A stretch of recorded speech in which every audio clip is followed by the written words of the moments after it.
Hello and welcome back to day 12 of Bluestar. The scene that my sister Rachel's going to be drawing today is of Bluestar drowning in the memories of her life, choking on the choices she's made. Were they the right ones?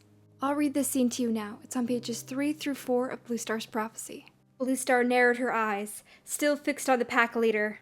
"You should have never threatened ThunderClan," she hissed. Suddenly the dog stretched his head forward and grasped her foreleg in its jaws. She felt the ground slide out beneath her as the dog dragged her over the edge. Wind roared around her, blasting her pelt as she fell. The river swirled and foamed below. She scrabbled desperately against the cold, wet air and struggled free of the dog just a moment before she hit the water. The freezing river knocked the breath out of her body. Blind, she struggled against the current, fighting her way towards air, her heart gripped by panic. Goosefeather's prophecy burned in her mind. Water will destroy you. Her thick fur, heavy with water, dragged her down. The river tumbled all around her. She didn't know which way was up. Her lungs screamed for air. Terror scorched through her. She was going to drown there in the foamy waters of the gorge. Don't give up. A meow sounded clear and familiar through the roar of the water. Oakhart? The father of her kids was murmuring in her ears. It's like running through the forest. Let your paws do the work. Raise your chin. Let the water carry you up. His voice seemed to lift her, calming her panic, and she found her paws churning steadily through the water.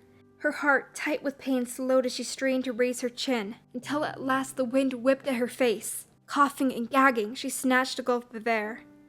That's the way, Oakhart whispered in her ear. His voice sounded so gentle, so welcoming.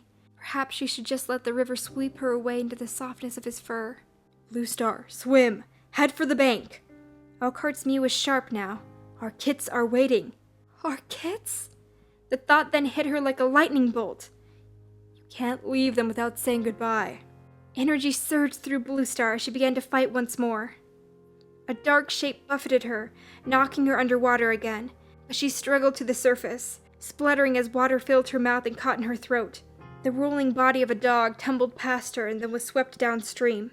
If a dog can't fight this current, how can I?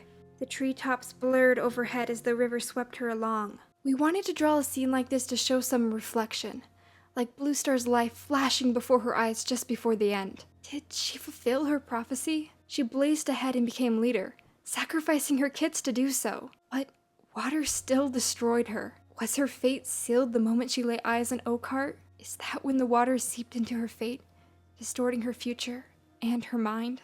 Her mind warped as the years passed, her choices eating away at her sanity. So much regret. Yet, she'd been a good leader when Fireheart first joined the clan. Good, but still naive to danger.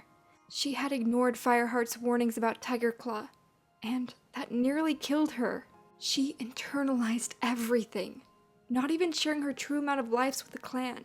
I'd love to hear in the comment section down below what choices you think led to Bluestar's descent into madness. Well, I hope you enjoyed that video. Make sure to go and check out the video over on the side of my last speed paint, and click that subscribe button so you can always be notified when I make my next video.